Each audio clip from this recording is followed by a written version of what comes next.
Bismillahirrahmanirrahim. Assalamualaikum warahmatullahi wabarakatuh. Waalaikumsalam Waalaikumsalam warahmatullahi warahmatullahi wabarakatuh. wabarakatuh. Bismillahirrahmanirrahim. Alhamdulillahi rabbil alamin wa afdalus salati wa atammut taslim ala sayyidina Muhammadin al-mab'uthi rahmatan lil alamin wa ala alihi tahirin wa ashabihi ajma'in amma ba'du. Yang terhormat Al-Ustaz Retno Prayudi LC MAG selaku founder dari El-Maslak, merupakan dosen di Universitas Islam Negeri Syarif Hidayatullah Jakarta, tepatnya di Prodi Ilmu Al-Quran dan Tafsir. Juga yang terhormat narasumber kita, pemateri kita, Al-Ustadz Irjan Nasrullah. Ya. Bagaimana Ustadz, sehat? Alhamdulillah sehat. LCMA, oke. Dan juga teman-teman sekalian yang sudah sudi hadir di acara webinar atau eh, acara di kegiatan Ramadaniyah yang diagendakan oleh Institut dengan tema mimbar ya, mimbar Al-Quran. Temanya nanti tentang Ad-Dahil tentunya. Sebelum mengkerucut pada pembahasan langsung dari Ad-Dahil yang akan disampaikan oleh Al-Ustadz Irja Nasrullah, saya ingin memperkenalkan profil narasumber kita. Beliau berlatar belakang eh, lahir di Jayapura, Papua. Alamat asalnya Mayung Sari, Kecamatan Bener, Purworejo, Jawa Tengah, Jateng ya. Kemudian pendidikannya singkatnya beliau S1-nya di Universitas Al-Azhar Kairo, jurusan tafsir. Kemudian melanjutkan mengambil diploma pasca sarjana di Institute of Arab Research and Studies pada jurusan Tahqiqut Turath. Kemudian beliau mengambil gelar magisternya juga di universitas yang sama, Al-Azhar Kairo. Jurusannya sama juga, tafsir dan ilmu Al-Quran. Jadi tidak dilakukan lagi keilmuan beliau terkait ilmu Al-Quran dan tafsir. Oke, baik. Itu saja singkat daripada profil beliau. Nah, lebih lengkapnya nanti bisa tanya-tanya Al-Ustadz Irjan Nasrullah. Untuk karya, beliau sudah melebih atau kurang lebih 30 karya yang sudah ditulis oleh beliau. Karya tulis berbentuk buku atau hal-hal yang lainnya. Oke, baik. Alhamdulillah. Selanjutnya, karena kita sekarang akan memahami terkait dahil tafsir secara umum ya. Secara khususnya nanti akan dibahas oleh Al-Ustadz Irjan Nasrullah LCMA yang tema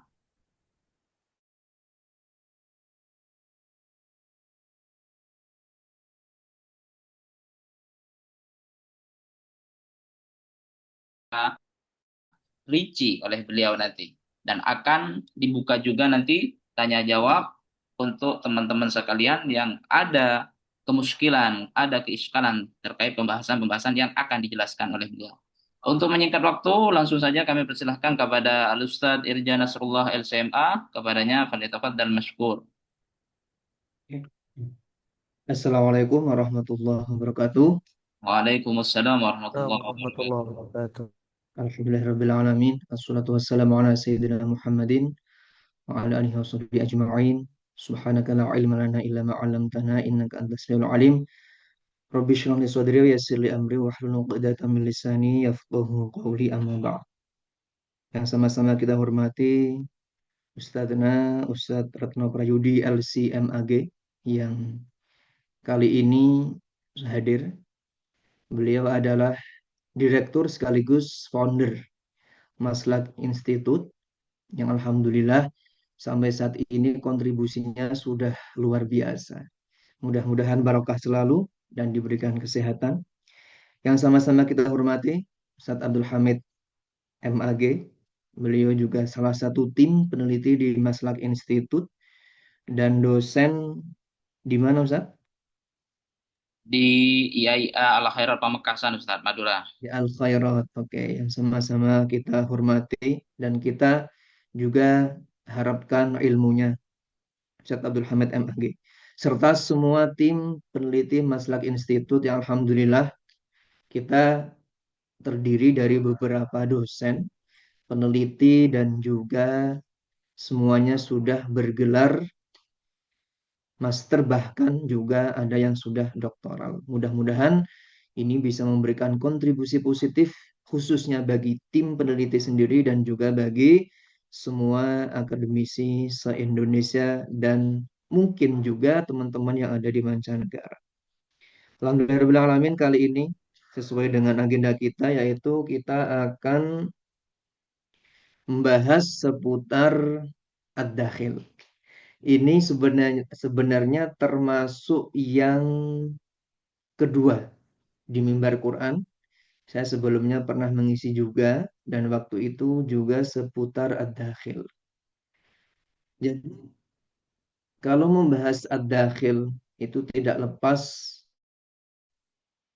dengan ulama untuk terus menjaga keautentikan Al-Quran termasuk tafsirnya. Sebagaimana kita tahu, inna nahnu nazzalna dzikra wa inna lahu lahafizun. Jadi perjuangan serta ijtihad para ulama dari masa ke masa itu terus menerus sampai hari ini, bagaimana Al-Quran, bagaimana tafsir itu bisa bersih, bersih dari infiltrasi dan juga sesuai dengan maksud Allah. Tentunya tidak harus persis dengan maksud Allah karena tugas mufassir itu berijtihad biqadri taqatil basyariyah, sesuai dengan kemampuan manusia. Paling tidak adalah paling mendekati dengan maksud Allah, yaitu sesuai dengan pengertian tafsir itu sendiri. Baiklah teman-teman, saya yakin di sini sudah banyak yang tahu apa itu dakhil. Kemudian bahkan di sini ada yang tadi sudah master, mungkin juga dosen. Dakhil sendiri, baiklah, akan saya mulai share screen ya. Jadi dakhil, sebagaimana kita tahu, itu lebih kepada infiltrasi yang itu dari luar, unsur eksternal. Jadi ad-dakhil, terus nanti kita juga akan mempelajari al-asil juga. Jadi di sini sebelum kita mempelajari ad-dakhil, kita akan mempelajari al-asil. Mohon maaf sebelumnya saya tanya, ini eh, PPT saya ketutupan tidak? Kecil Ustaz, mungkin di fullkan. Oke, sebentar ya.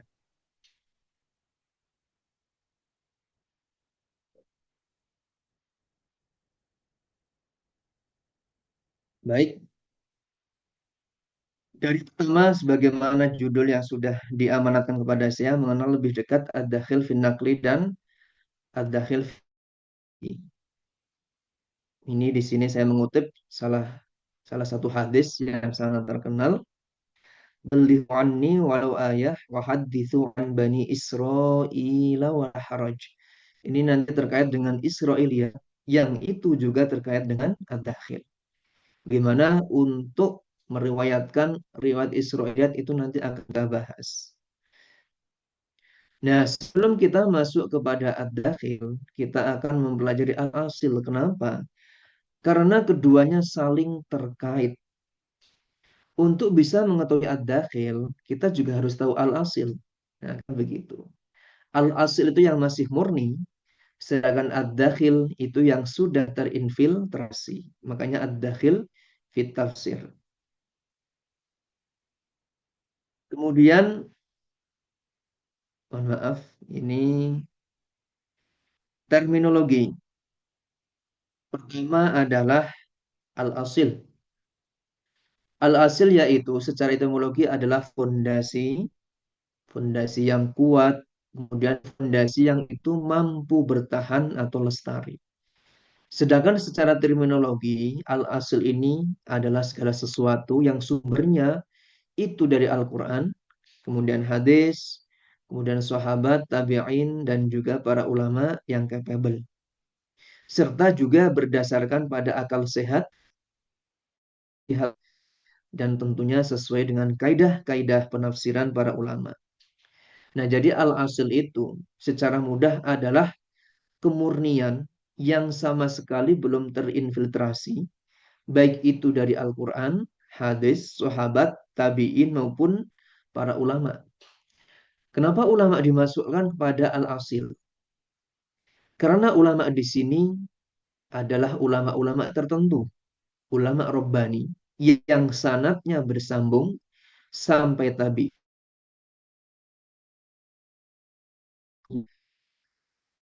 Mereka bisa dijadikan al-asil. Untuk kalangan akademisi yang mewarisi sanad para ulama itu nanti bisa masuk ke dalam al-asil juga. Perkataan para ulama kita, guru-guru kita, yang sumbernya terpercaya itu nanti masuk ke dalam al-asil. Jadi al-asil adalah segala sesuatu yang masih murni. Kemudian perlu digarisbawahi, di sini juga termasuk berdasarkan ijtihad sahih. Kemudian akal sehat.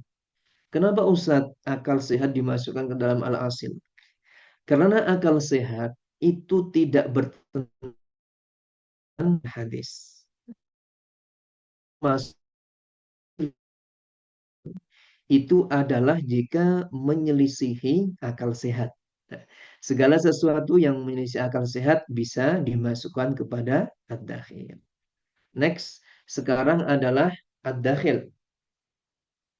Sampai di sini saya tanya, apakah PPT saya masih bisa jelas? Jelas Jelas, Ustaz, Ustaz. jelas. Baik. Baik. Kemudian secara etimologi ad-dakhil itu segala sesuatu unsur eksternal yang sifatnya merusak.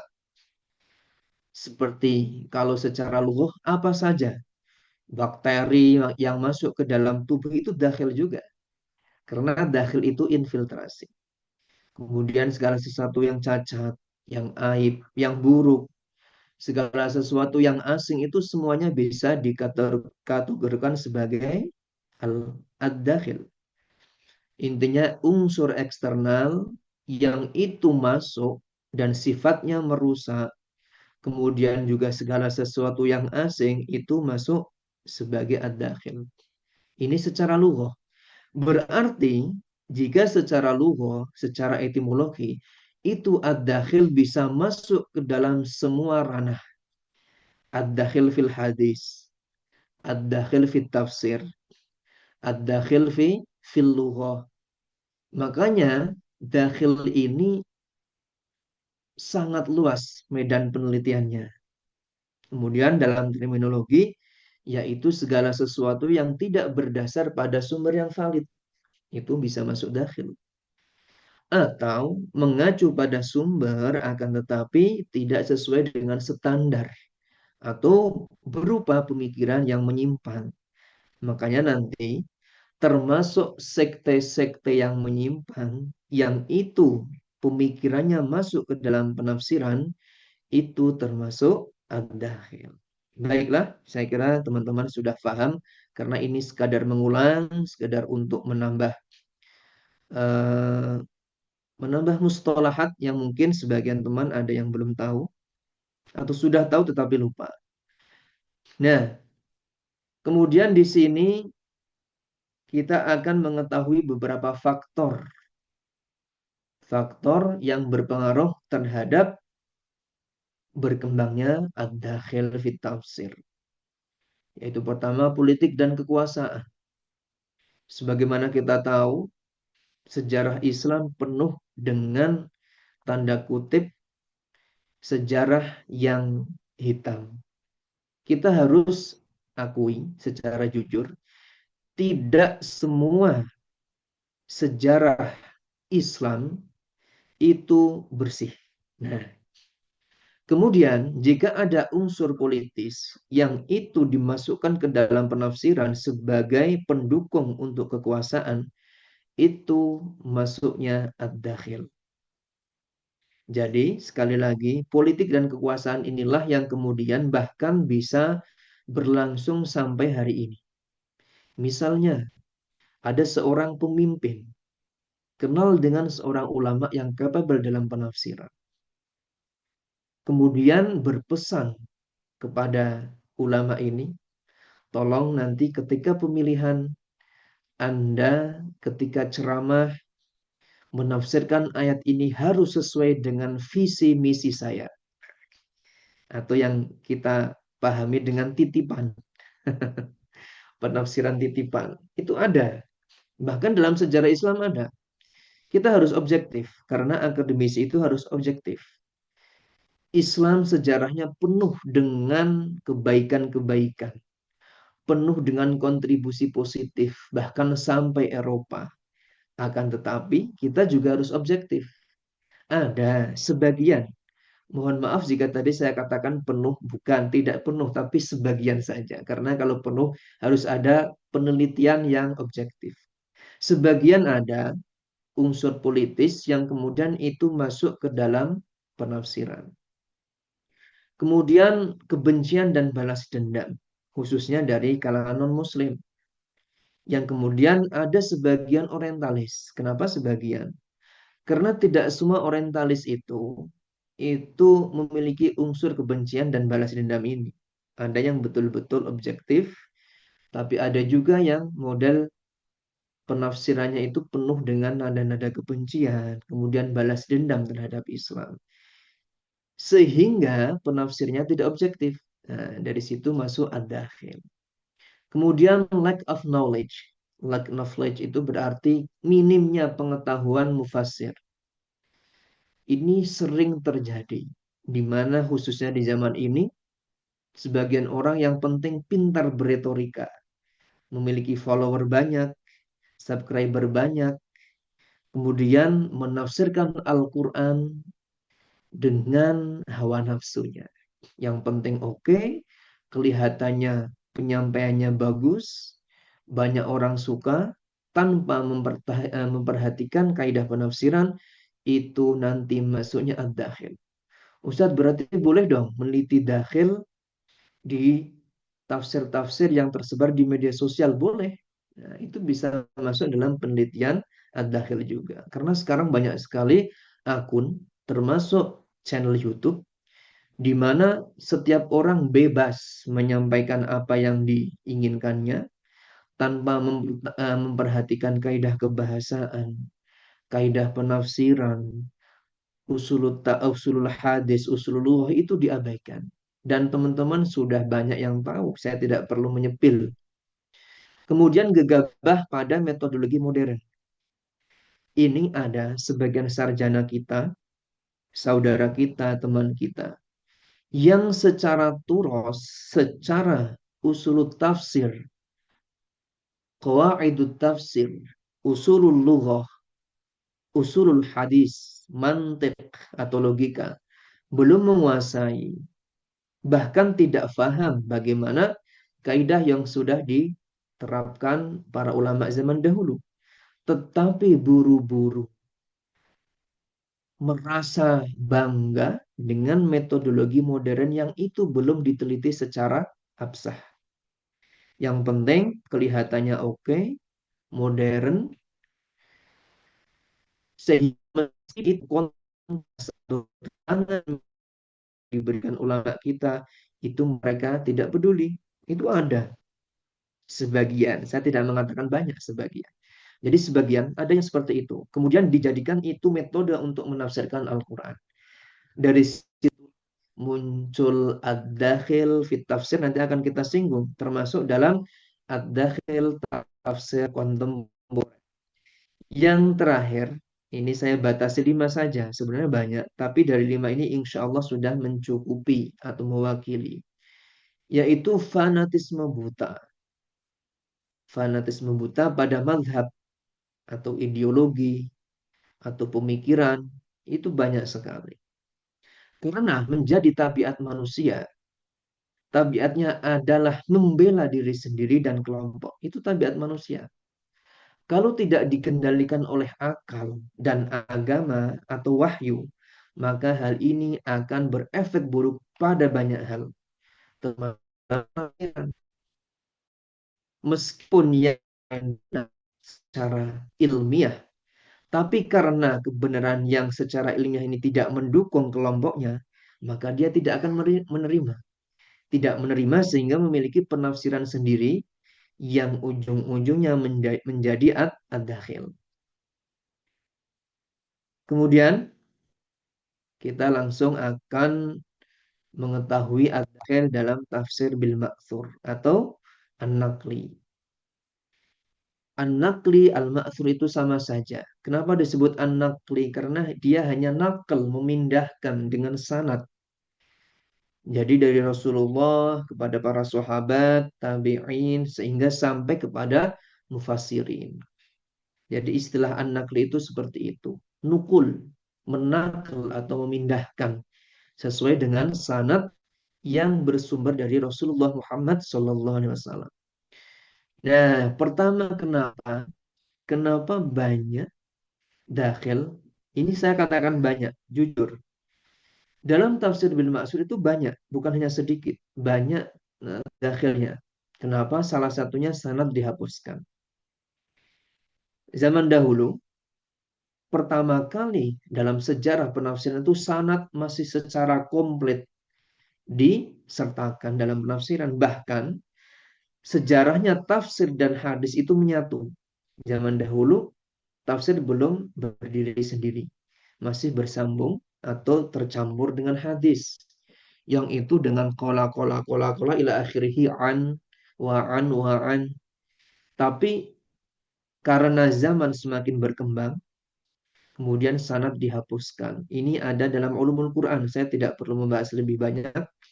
Bahkan direktur kita sudah memiliki khusus ya.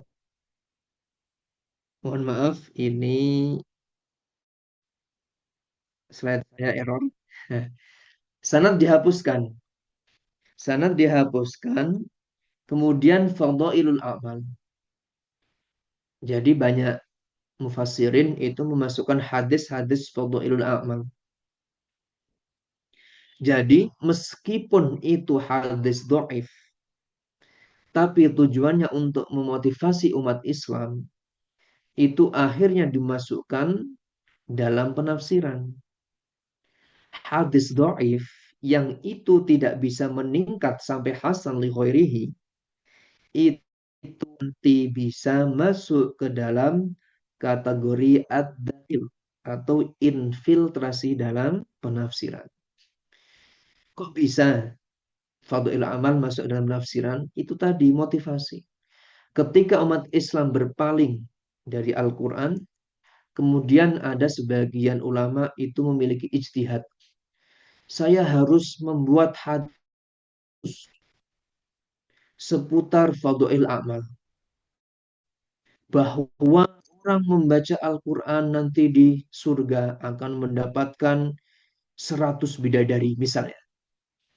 Itu contoh bagaimana mereka membuat hadis-hadis palsu seputar fadhilul amal, dan itu dalam hadis itu disebutkan termasuk pengakuan sendiri oleh mufassir. Saya sengaja memasukkan hadis fadhilul amal meskipun dhaif, meskipun lemah, karena untuk memotivasi umat Islam. Nah, itu nanti masuknya ad-dakhil.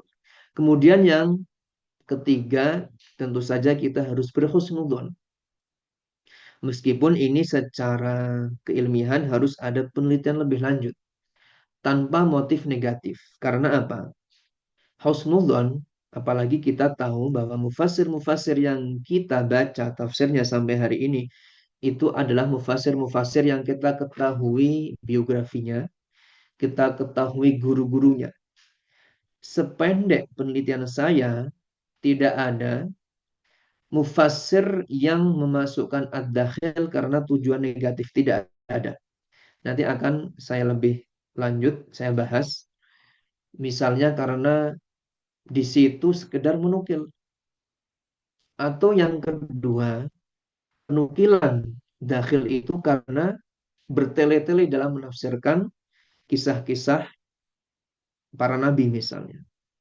Atau mungkin sekedar menukil dengan alasan Yang penting ada sanadnya tanpa meneliti sanad itu sendiri. Nah, itu nanti boleh kita jadikan bahan diskusi karena waktu kita terbatas. Kemudian yang keempat adalah al-ifrat, bertele-tele dalam penafsiran. Ketika seseorang menafsirkan Al-Quran secara bertele-tele, itu biasanya rentan sekali memasukkan ad-dakhil. Baik itu dalam segi kisah para nabi, baik itu kisah-kisah Israiliyat. Sehingga dari situ akan rentan dimasuki oleh ad-dakhil fit tafsir. Baiklah, selanjutnya ad-dakhil fil ra'i. Sebelum kita masuk ad-dakhil fil ra'i, ad-dakhil fil ra'i itu untuk zaman ini jauh lebih banyak medan penelitiannya. Ketika zaman berkembang, teknologi berkembang, kebutuhan masyarakat berkembang, penafsiran agama berkembang, kemudian globalisasi, hubungan antar negara, hubungan antar agama, itu semakin berkembang, itu rentan muncul ad-dakhil firra'i. Nah, termasuk di sini tafsir dalam bingkai kaidah bahasa, sekte-sekte dan tafsir kontemporer. Yang pertama, ad-dakhil dari segi bahasa itu contohnya penyimpangan dari segi aspek kaidah linguistik. Contohnya adalah misalnya dalam Al-Quran Allah berfirman, A'udzubillahi minasyaitonirrajim, Bismillahirrahmanirrahim, wa ushribu fi qulubihimul ijla bikufrihim. Itu kemudian ditakwil menjadi fi qulubihim hubbal ijla. Nah, itu contoh. Banyak sekali contohnya. Nah, karena ini sekedar untuk maklumat, perlu panjang lebar. Kemudian dari aspek madlul, lafadz. Misalnya dalam Al-Quran ada ayat A'udzubillahiminasyaitonirrajim Bismillahirrahmanirrahim La yarqubu fikum illa wala dhimmah. Illa di sini ditakwil menjadi ilah atau Rabbun. Itu tentu saja dakhil masuknya. Kemudian dari aspek kiroat. Nah, kiroat ini juga banyak sekali ad-dakhil di dalamnya. Contohnya a'udzubillahiminasyaitonirrajim fa idza faraghta fang apa? Fangsub atau fangsib. Fangsob. Tetapi kemudian ada dakhil ditakwil di fangsib. Nah, itu kan juga ad-dakhil. Maknanya beda. Kemudian setelah itu contoh ad-dakhil dari segi sekte dan aliran. Ada Syiah, ada Khawarij, ada Mu'tazilah, ada Batiniyah, Qadianiyah, Bahaiyah. Itu teman-teman bisa merujuk sendiri. Saya hanya akan menyampaikan sedikit ciri-cirinya. Syiah itu banyak, banyak alirannya, banyak jenisnya. Ada Imamiyah, ada Zaidiyah, Itsna Asyriyah. Ada Syiah yang moderat, seperti Zaidiyah. Bahkan di Al-Azhar, dalam jurusan Syariah Islamiyah, sebagian Ra'yu Syiah Zaidiyah. Syiah yang paling dekat dengan Ahlus Sunnah wal Jamaah adalah Syiah Zaidiyah. Tetapi ada Syiah yang sudah hulu atau berlebihan seperti Itsna Asyriyah. Sampai mengkafirkan sahabat Abu Bakar, Umar, dan jadi pengkultusan imam-imam secara berlebihan. Sampai ada yang Syiah ini sudah masuk ke ranah takfir atau kafir. Jadi di kalangan Syiah yang sudah hulu itu ada sampai yang mengatakan atau berpendapat bahwa Nabi Muhammad SAW itu sebenarnya tidak layak menjadi nabi. Yang layak menjadi nabi menurut yang bulu tadi atau yang berlebih-lebihan tadi adalah Sayyidina Ali. Ya kok bisa? Menurut mereka bahwa malaikat Jibril alaihissalam itu salah memberikan wahyu. Yang harusnya wahyu diberikan kepada Sayyidina Ali karramallahu wajah malah meleset kepada Nabi Muhammad. Itu salah satu pendapat Syiah yang hulu atau yang sudah kafir. Jadi jangan pernah generalisasi bahwa semua Syiah kafir, tidak. Memang ada yang kafir, ada. Ciri-cirinya apa? Ya selama sudah mengakui bahwa Nabi Muhammad bukan sebagai nabi, ya kafir. Bahkan Sayyid Ali dianggap sebagai orang yang layak menjadi nabi. Itu banyak sekali pendapat-pendapat yang sudah menyimpang. Kemudian Khawarij. Khawarij ini nama sekte, tetapi pemikirannya menjelma menjadi berbagai nama. Saya tidak perlu menyepil, tidak perlu saya sepil nama-nama aliran ataupun pergerakan yang itu manhajnya sama seperti Khawarij, yaitu takfiri, mudah mengkafirkan. Selama tidak sesuai dengan kelompoknya, maka dia kafir. Ini sangat-sangat bahaya. Kami di Al-Azhar sangat-sangat diberi eh, apa namanya peringatan. Jangan sekali-kali mengkafirkan ahli qiblat. Ahli qiblat, selama dia masih la ilaha illallah Muhammadur Rasulullah, jangan sekali-kali dikafirkan. Manhaj kami di Al-Azhar, sebagaimana yang pernah kami pelajari, selama sekte ini masih la ilaha illallah Muhammadur Rasulullah, masih syahadat, asyhadu alla ilaha illallah wa asyhadu anna Muhammadar Rasulullah, itu tetap muslim. Bagaimana dengan zaman sekarang? Beda metode, beda manhaj, langsung dikafir-kafirkan. Nah, ini maksudnya takfir. Padahal dalam Sahih Muslim dikatakan, dalam hadis, barang siapa mengkafirkan saudaranya sesama Muslim, jika yang dikafirkan tidak kafir, maka kafiran itu kembali kepada dirinya sendiri. Nah, dan Khawarij seperti itu. Nah, dari situlah masuk ke dalam penafsiran. Secara otomatis, itu akan menjadi ad-dakhil. Kemudian Mu'tazilah. Ciri-cirinya adalah rasionalis, mendahulukan akal daripada nas, meskipun pernyataan ini perlu dijelaskan lebih lanjut. Tapi secara umum, Mu'tazilah itu memang sangat-sangat mengutamakan masalah akal. Bagaimana Ustaz dengan tafsir Al-Kasyaf karya Zamakhsyari? Bukankah itu tafsir Mu'tazilah? Bukankah di dalamnya ada ad-dakhil? Betul, di dalamnya ada ad-dakhil, akan tetap yang kita ambil bukan dakhilnya. Tafsir Al-Kasyaf itu tafsir yang istimewa dari segi balaghah dan juga kebahasaan. Ahlus Sunnah wal Jamaah, salah satu ulamanya yaitu Ibnul Munayyir, sudah memiliki hasyiah khusus. Setiap tafsir-tafsir yang berbau Mu'tazilah oleh beliau diberikan footnote atau hasyiah. Ibnul Munayyir, waktu itu kami mempelajari di semester awal S2. Jadi teman-teman yang ingin membaca Al-Kasyaf atau tafsir Al-Kasyaf secara bersih bisa merujuk ke hasyiahnya Ibnul Munayyir. Di situ beliau setiap yang berbau Mu'tazilah sudah dijelaskan dalam footnote. Kemudian Batiniyah mengedepankan makna esoterik, makna-makna yang mendalam yang itu tidak tampak dari luar. Ini bahaya sekali, termasuk tafsir-tafsir yang didapatkan melalui mimpi. Nah, itu pembahasannya panjang. Jadi penafsiran itu sangat-sangat luas medan penelitiannya, dan kita tidak perlu membahas di kesempatan kali ini. Insya Allah mungkin ada lain waktu. Kemudian Qadianiyah, klaim kenabian dan takwil batil.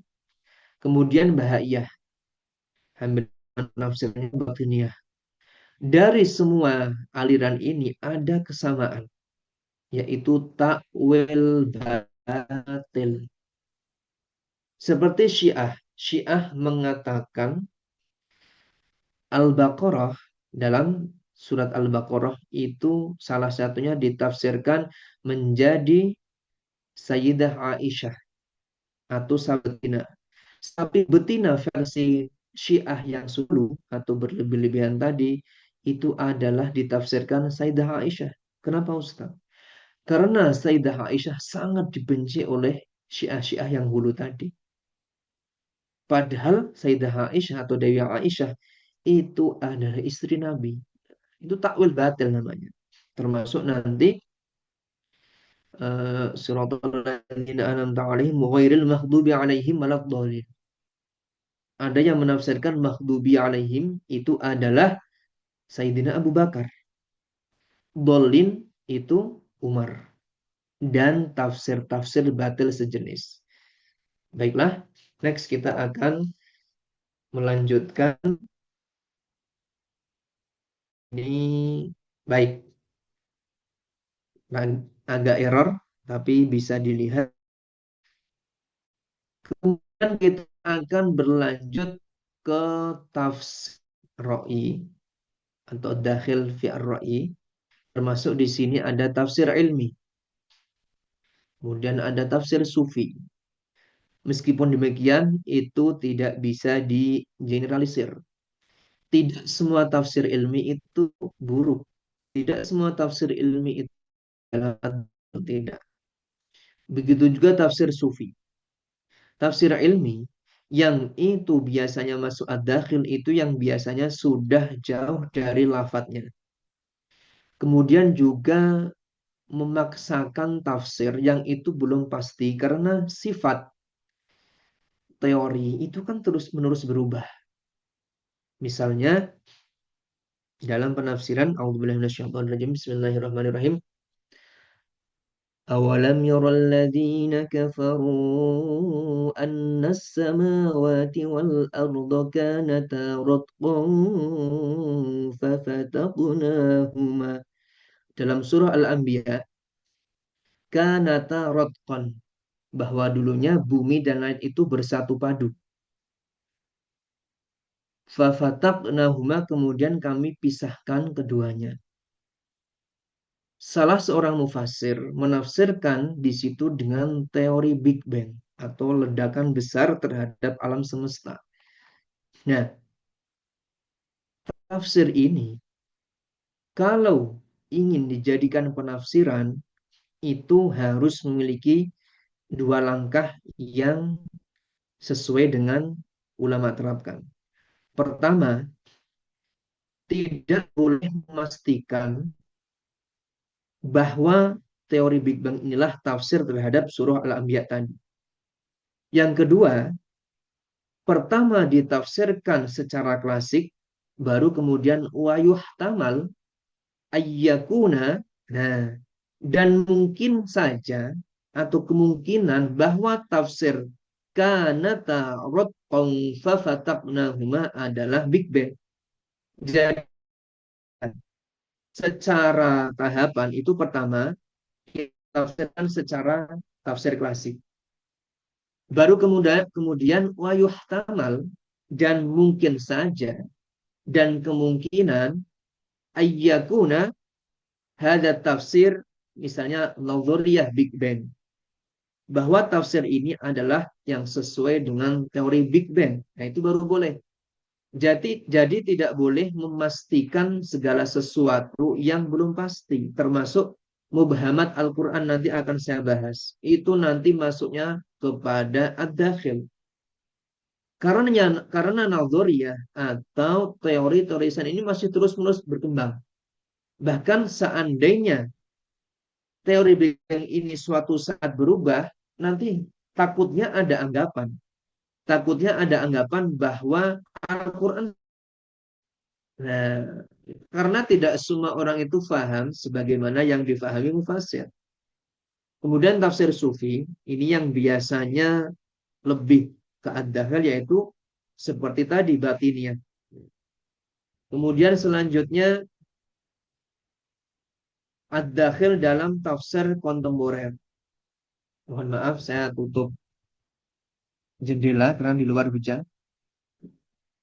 Nah, itu pertama dia liberal. penafsiran baru dan meragukan kebenaran mutlak atau relativisme. Jadi kita memang tahu bahwa tidak ada tafsir yang betul-betul bisa diyakini yakin sebagaimana maksud Allah. Nah, pengertian tafsir sendiri adalah ya, sesuai dengan kemampuan manusiawi. Akan tetapi dalam tafsir itu ada ayat muhkamat dan ada mutasyabihat, ada yang muhkam dan mutasyabih. Nah, muhkam ini adalah segala sesuatu yang sudah pasti, tidak boleh diotak-atik. Dan kebenarannya insya Allah sudah terjamin, sudah valid, seperti misalnya hukum warisan. Hukum warisan itu muhkam. Ketika ada penafsiran baru yang mengatakan sudah tidak relevan bahwa perempuan mendapatkan berapa? Setengah dan laki-laki satu. Kemudian alasannya karena tidak humanis. Padahal humanis di sini juga objektif. Juga juga apa namanya? Tidak objektif. Kata-kata humanis itu hanya anggapan-anggapan yang tidak bisa dibuktikan secara realitas. Kenapa? Karena dalam hikmah fikih, kenapa laki-laki mendapat satu perempuan setengah? Karena kelak ketika laki-laki ini menikah, dia akan memiliki tanggung jawab yang jauh lebih besar daripada perempuan. Dia akan memberi nafkah, dia akan menjadi kepala rumah tangga. Kalau perempuan kan tidak. Yang kedua, ketika laki-laki dan perempuan menikah, maka itu akan tergabung. Misalnya yang mendapatkan setengah warisan dari orang tuanya dan laki-laki yang mendapatkan satu dari orang tuanya ketika sudah menikah, harta atau warisan atau tarikah atau tanah itu kan akan menjadi milik bersama. Seperti tanah misalnya kalau di pedesaan. Pada akhirnya ketika sudah menikah akan menjadi milik bersama. Kenapa orang liberal masih mengatakan tidak humanis? Ya, tidak humanis di sini jadi sangat-sangat subjektif. Kemudian rasionalitas mereka juga mengedepankan akal sebagai otoritas tertinggi. Bahkan terkadang mengabaikan ijma ulama. Kemudian juga metode ulama klasik dianggap sudah tidak relevan. Kemudian menjadikan Al-Quran sebagai teks historis dan bukan teks yang berlaku mutlak. Ini teman-teman di UIN biasanya sudah banyak yang mempelajari hermeneutika. Kemudian tidak terikat dengan kaidah bahasa. Mengabaikan kaidah bahasa Arab jika dianggap menghambat penafsiran kontekstual. Mohon maaf, apakah suara saya masih jelas? Karena di sini sangat deras hujannya. Mudah-mudahan Jelas, jelas ya. Ustaz. Jelas. Kemudian contoh aplikasi metode ad-dakhil. Saya ringkas di sini, saya tidak membuat tahapan-tahapan yang rinci. Ini akan saya contohkan secara langsung. Contoh penelitian dalam ad-dakhil, khususnya An-Naqli, itu kita harus memiliki data primer. Penelitian. Contohnya misalnya, atau yang sudah pernah saya lakukan, saya meneliti ad-dakhil dalam tafsir Al-Mabhari. Berarti data primernya apa? Tafsir Al-Mabhari itu dijadikan data primer. Kemudian data sekunder adalah data-data yang dijadikan rujukan oleh pengarang tafsir Al-Mabhari. Karena setiap mufasir itu biasanya nanti merujuk kepada tafsir sebelumnya. Tafsir Imam Al-Mabhari itu merujuk kepada tafsir Al-Bawawi dan tafsir Al-Khazin. Sehingga itu yang saya jadikan data sekunder. Kemudian batasan penelitian. Saya tidak mungkin bisa meneliti Ad-Dakhil secara penuh dari Al-Baqarah sampai An-Nas. Sehingga saya batasi dari surah Al-Hajj sampai Al-Qasas misalnya. Kemudian analisis global, keberadaan ad-dakhil dalam tafsir. Nah, di sini kita belum masuk ke tahap inti, belum. Kita hanya menganalisis secara global. Jadi kita membaca tafsir dan kita cara aplikasinya menggunakan misalnya ballpoint atau marka apapun itu. Kita baca tafsir tersebut. Misalnya saya membaca tafsir surah Al-Hajj. Surat Al-Hajj saya baca tafsirnya. Kalau di situ dalam penafsiran kelihatan ada hadis-hadis yang agak nyeleneh atau tidak sesuai logika, maka akan saya beri garis bawah. Itu namanya analisis global. Jadi kita betul-betul membaca tafsir secara lafzon, harfan-harfan. Kita membaca secara jeli dari awal sampai akhir. Nah, itu jadi baru analisis secara global. Kita belum meneliti secara sanadnya secara langsung, matannya juga belum, secara mantik atau usul fikih pun juga belum, tapi kita hanya mengira-ngira. Kita beri garis bawah, nah itu nanti kita data.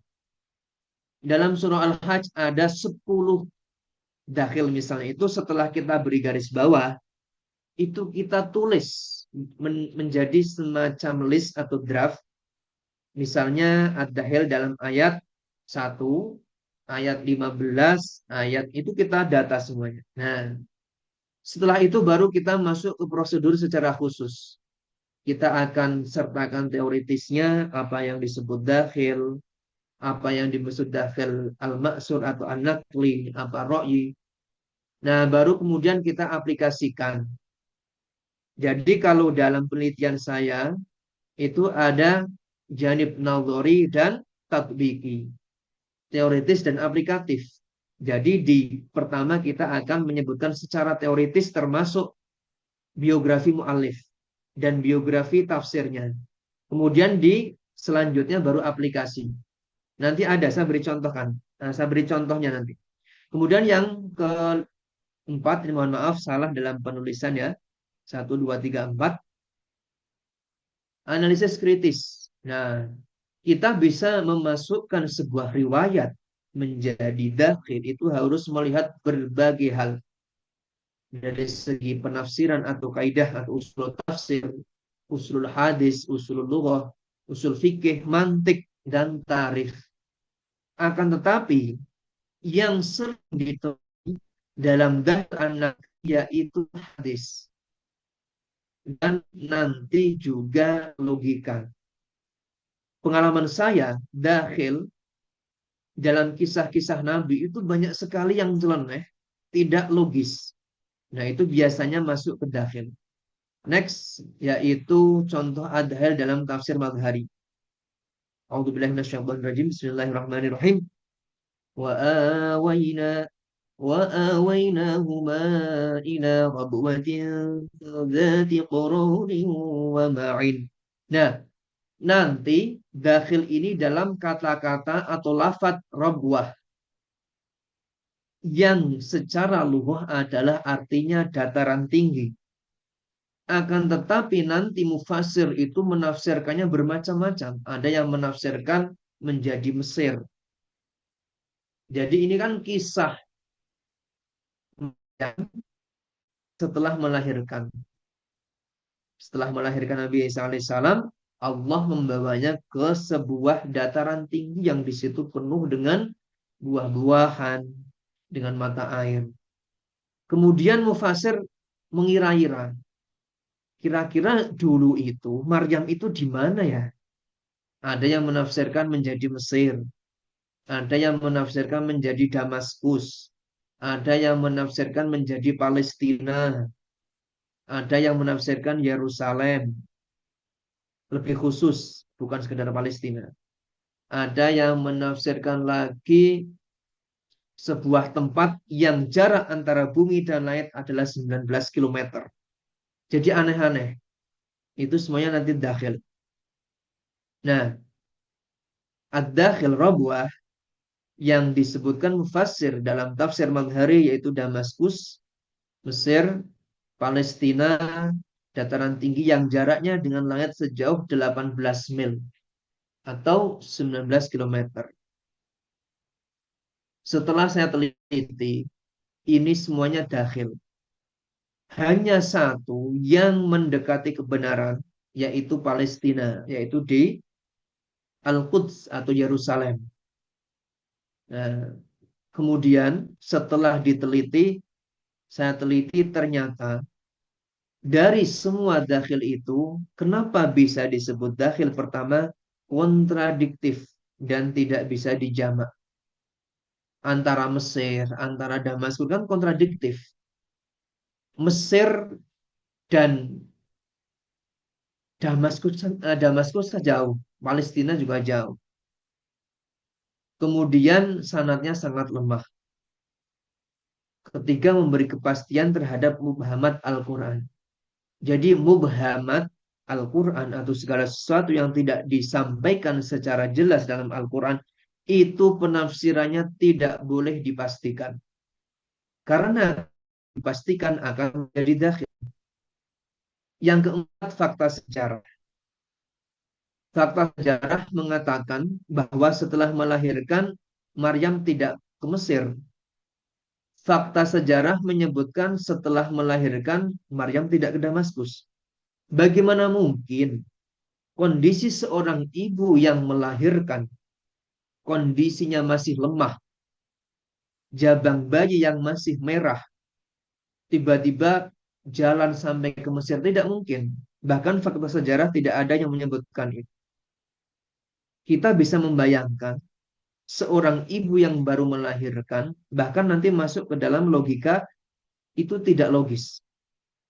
Kondisi lemah, bahkan tidak ada yang membantu, melahirkan, lemah, semuanya dalam kondisi tidak mungkin, tidak memiliki kendaraan, kok bisa sampai Mesir? Kan tidak mungkin. Nah, kemudian ad-dakhil dalam tafsir kontemporer ini hampir sama.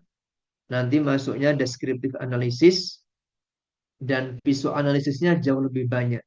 Ini hanya sebagian yang saya sebutkan, termasuk di situ ada sosiohistoris. Karena penafsiran kontemporer itu semakin berkembang dan kita sebagai peneliti tidak menutup diri. Kita sebagai peneliti, kita harus bisa menjamak antara yang lalu dan kekinian. Antara yang turos dengan yang sekarang. Selama yang terkini atau yang modern itu tidak menyelisihi hal-hal fundamental dalam Al-Quran dan juga tidak menyelisihi kaidah yang diterapkan ulama kita. Kenapa tidak? Kan begitu. Yang menjadi masalah adalah ketika metode-metode baru tersebut itu menyelisihi lughah misalnya, menyelisihi asbabun nuzul, menyelisihi misalnya konteks ayat. Itu tentu saja nanti masuknya dakhil. Begitu. Contoh ad-dakhil dalam tafsir kontemporer. Waqtuluhum haitsu saqiftumuhum. Dan bunuhlah mereka di mana kamu temui mereka. Menurut Montgomery Watt, bahwa agama Islam adalah agama kekerasan dan disebarkan dengan pedang. Berdasarkan ayat tadi. Waqtuluhum haitsu saqiftumuhum. Bunuhlah mereka dimanapun mereka berada. Padahal setelah diteliti, apa yang disampaikan orientalis tadi itu tidak berdasar. Secara konteks ayat tidak masuk. Karena waqtuluhum haitsu waqiftumuhum di situ itu adalah tahapan-tahapan diizinkan berperang. Saya pernah membahas ini dalam buku saya. Buku ini izin memberitahukan. Di sini saya sebutkan bahwa diizinkan berperang itu bertahap. Tidak serta-merta langsung berperang, tidak. Bahkan berperang di situ juga ada aturannya. Islam sangat menghargai kemanusiaan. Misalnya orang tua tidak boleh diperangi, ibu-ibu yang mengandung tidak boleh diperang. Tapi bagaimana dengan zaman sekarang? Zaman sekarang bagaimana Israel, bagaimana Amerika di Afghanistan itu tidak pernah memperhatikan kaidah-kaidah yang diberikan Islam atau kaidah-kaidah yang dimiliki Islam. Jadi secara konteks itu sangat jauh dengan pernyataan tadi. Yang kedua, bahwa perang dalam agama Islam itu adalah untuk mempertahankan diri atau untuk melawan. Islam tidak pernah memulai. Bukti nyata, Rasulullah kemudian berperang dengan para sahabat itu kan karena kezaliman kafir Quraisy. Mereka diblokade, mereka selalu diperangi dimanapun berada. Rasulullah sholat pun dilempari kotoran, dilempari batu. Itu semuanya sampai kemudian turun ayat yang mengizinkan untuk melawan mereka. Kemudian kita juga harus secara komprehensif memahami la ikroha fiddin, tidak ada paksaan dalam agama. Bagaimana mungkin orientalis mengatakan bahwa Islam disebarkan dengan pedang? Padahal jelas-jelas la ikroha fiddin, tidak ada paksaan dalam beragama. Yang kedua, Islam sangat menjunjung tinggi kedudukan akal. Afala tatafakkarun, afala ta'qilun, afala tatadabbarun. Itu ada banyak sekali dalam Al-Quran. Tidakkah kamu berpikir, tidakkah kamu merenungkan, tidakkah kamu mentadaburi atau berkontemplasi? Bagaimana mungkin orang dipaksa masuk Islam? Sedangkan Al-Quran menghargai akal supaya mereka berpikir sendiri.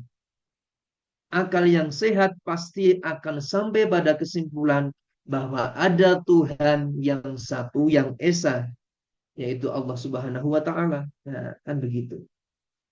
Fakta sejarah bahwa Futuhat Islamiyah bukan kolonialisme dan bukan misionarisme.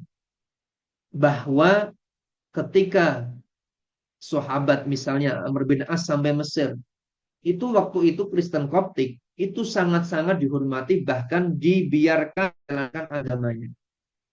Kami yang pernah di Mesir, termasuk Ustadz Yudi atau Bapak Yudi, tahu bagaimana di Mesir antara Islam dan Kristen itu saling bergandengan. Bahkan masih banyak sekali gereja-gereja yang itu gereja-gereja kuno. Era-era Amr bin As. Era-era zaman dahulu termasuk ada gereja gantung.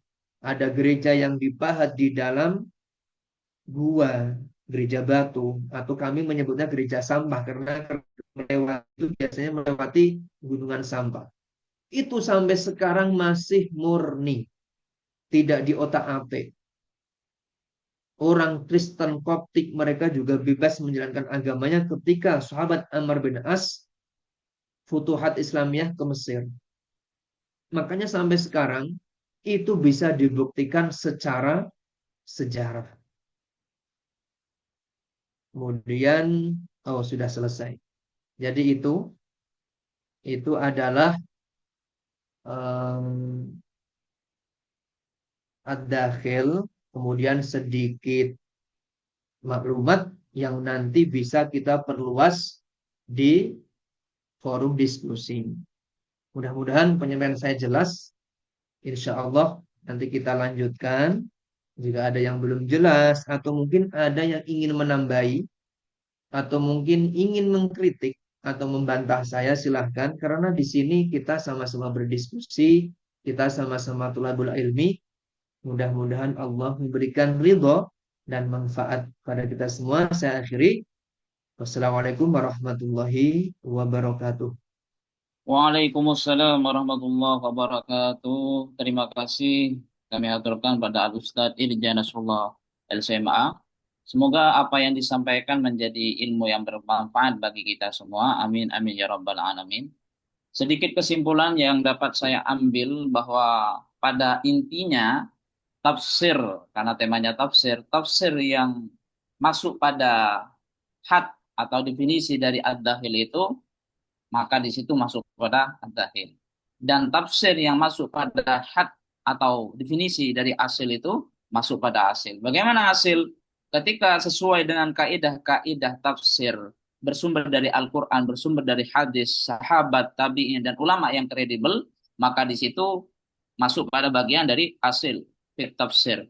Kemudian yang kedua, dahil. Ketika tidak bersumber dari yang valid, maka itu masuk pada ad-dahil. Intinya bertolak belakang dengan konsep atau kaidah-kaidah tafsir yang sudah dijelaskan oleh para ulama-ulama mutaqaddimin ataupun khalaf yang masuk pada era kontemporer saat ini yang tentunya kredibel. Oke. Dan beberapa hal yang sangat dan beberapa hal yang sudah dijelaskan secara luas oleh Al-Ustadz Irja Nasrullah tadi mungkin sudah bisa dipahami oleh teman-teman sekalian. Untuk selanjutnya saya buka sesi tanya jawab. Yang mau bertanya silahkan up your hand dulu, angkat tangan. Oke, silahkan. Di sini ada tiga penanya. Yang pertama Saudara Nuah. Nah, Nuah anu ini ya, bukan vokalis anu itu. Yang kedua Saudara Ahmad Jauhar Abbas. Yang ketiga Turki Al-Zafir. Ini namanya Zafir mungkin. Tapi karena ada di Turki, Turkinya ngikut. Gitu ya. Baik, saya mulai dari Saudara Noah. Silahkan pertanyaannya disampaikan. Satu pertanyaan. Oke, Bismillah. Sebelumnya saya mau ucap terima kasih sama Ustadz Irja dan MC karena udah memaparkan dan MC membantu jalannya sharing session hari ini. Saya senang banget tentang uh, sharing ad-dakhil fi tafsir Al-Quran. Dulu waktu saya zaman S1 itu belajar tentang tafsir. Kemudian saya S2 agak minggir sedikit ke filsafat. Uh, Ad-dakhil fi tafsir Al-Quran, saya melihatnya ada warna nasihat bahwa berhati-hatilah dalam menafsirkan. Karena sudah terlalu kompleksnya pemaknaan Al-Quran, sehingga perlu difiltrasi mana yang diinfiltrasi atau mana yang masuk ke dalam tafsir Al-Quran. Baik di ranah nakal maupun di ranah akal. Baik di tafsir maupun di ra'i. Nah, saya ingin mengajak diskusi liar, membebaskan ilmu tafsir. Yang saya pahami bahwa ilmu tafsir itu muncul setelah ulumul hadis. Satu ayat satu surat tentang idza ja'a nasrullahi wal fath ila akhir ayat. Itu kan membicarakan tentang kemenangan agama Islam. Sehingga orang pada senang sekali Islam itu menang. Tapi Ibnu Abbas dengan kelebihannya yang dengan doanya Allahumma faqihu fiddin sampai kalimat akhir mengatakan bahwa jangan senang dulu, surat ini adalah tanda bahwa Rasulullah itu nggak akan lama nih, nggak lama lagi akan meninggal. Jadi siap-siap banyak banget tantangan. Kalau kata Ibnu Abbas bahasa harinya kayak gitu. Nah, yang menjadi pertanyaan saya adalah, ini kan Ibnu Abbas menafsirkan sebuah surat tanpa adanya sumber. Anggaplah dia orang Arab. Walaupun mereka orang Arab, tapi penafsirannya penuh sekali dengan ra'yi. Tidak ada penafsiran secara riwayat, terus tiba-tiba dia bisa ngomong kayak gitu karena melihat sebuah kontekstual. Sehingga menjadi pertanyaan saya adalah, apakah yang dilakukan oleh Ibnu Abbas itu adalah ad-dakhil fi tafsirul Quran? Boleh satu dong, Ustaz ya? Sebenarnya saya ada lagi. Kalau ada waktu tambahan nanti saya persilahkan. Soalnya Iya dong. ini ada dua lagi penanya, takutnya nanti nggak kejawab. Kasihan. Oke, Ustaz. Makasih banyak. Ya, baik, sebelum beranjak pada pertanyaan kedua dan ketiga, saya simpulkan pertanyaan Saudara Noah yang merupakan mahasiswa magister jurusan filsafat, S1-nya jurusan IAT ya. Jadi beliau bertanya terkait penafsiran ayat idza jaa nasrullahi wal fath yang kemudian ditafsirkan oleh salah satu sahabat Ibnu Abbas yang mana berbeda dengan penafsiran sahabat pada umumnya. Nah, di situ pertanyaannya, apakah perbedaan penafsiran Ibnu Abbas itu termasuk ad-dahil fit tafsir, Ustaz? Boleh tafadhal, Ustaz. Ya, terima kasih Mas Noah. Nah, jadi di kalangan para sahabat itu terjadi banyak sekali perbedaan penafsiran. Itu hal yang wajar dan lumrah. Sekarang kita ketahui kredibilitas Ibnu Abbas. Ibnu Abbas secara biografi, secara sirah dzatiyah atau profil, itu termasuk sahabat dan mufasir yang capable. Yang capable Dan itu meskipun menyelisih para ulama atau para sahabat maksud saya. Kedua, tidak menyelisihi lafat karena Ibnu Abbas juga sangat paham dengan bahasa Arab. Saya yakin apa yang ditafsirkan Ibnu Abbas itu sesuai dengan konteks bahasa. Jadi secara sanad pun beliau termasuk murid Rasulullah. Nah, dalam penelitian ad-dakhil, sesuatu disebut ad-dakhil atau infiltrasi itu dilihat dari dua hal. Pertama sanad, yang kedua matan atau teksnya, nasnya. Dari segi sanad Ibnu Abbas itu oke. Kemudian dari segi matan yang disampaikan beliau juga oke. Nah, menurut saya atau sebagaimana yang saya pelajari selama ini dari guru-guru saya, apa yang disampaikan beliau bukan ad-dakhil. Meskipun meskipun ada mungkin sebagian ulama kemudian menjadikan hal ini penelitian. Karena apa? Semakin maju zaman itu takhusus itu semakin semakin apa ya, semakin rinci lagi.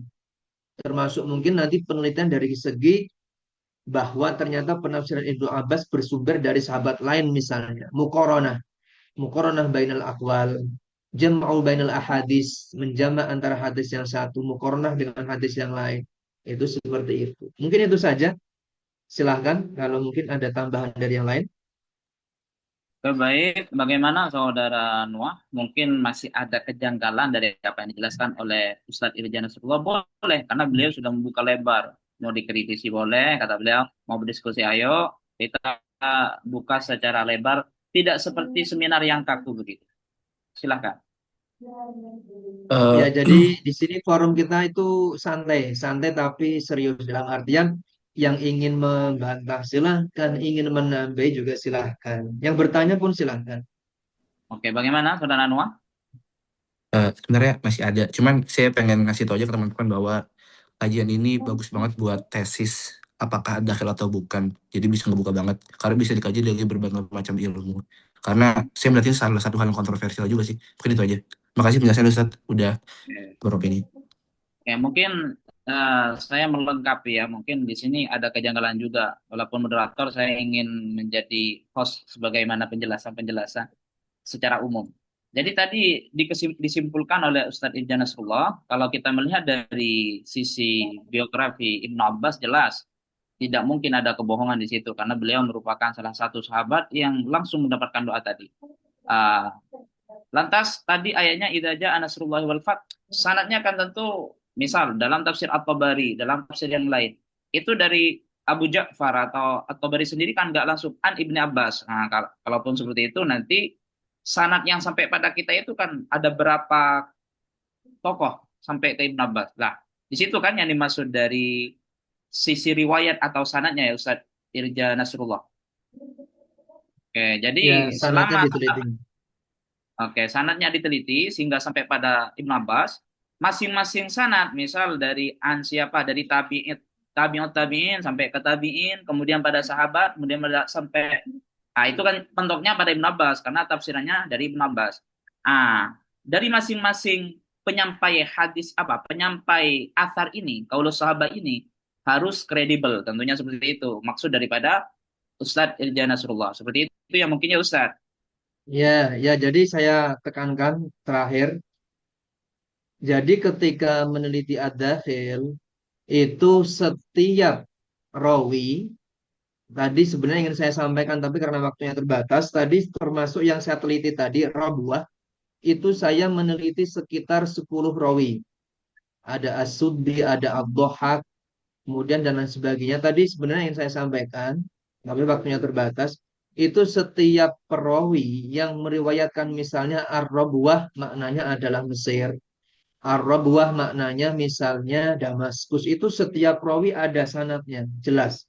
Nah, setelah itu kita teliti dari segi biografi perawi melalui kitab-kitab Rijal, Rijalul Hadis. Misalnya As-Suddi.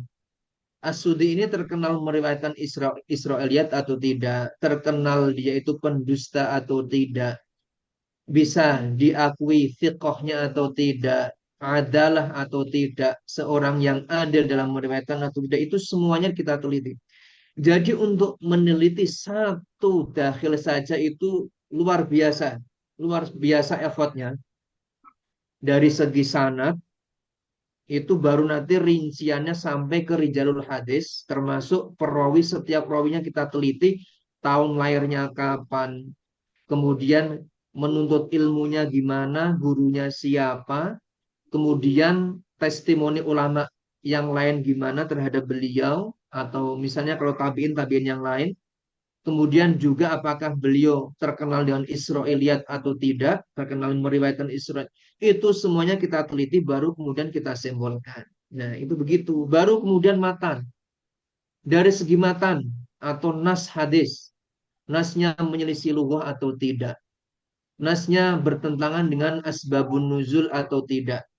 Nasnya sesuai dengan konteksnya atau tidak. Jadi dalam bahasa Arab itu ada tiga, Mas. Ada sibak. Nanti saya jelaskan. Sibak itu segala sesuatu yang mendahului. Kemudian ada lihak. Lihak itu segala sesuatu yang setelahnya. Kemudian ada siak. Siak itu konteks keseluruhan. Misalnya begini, tiga.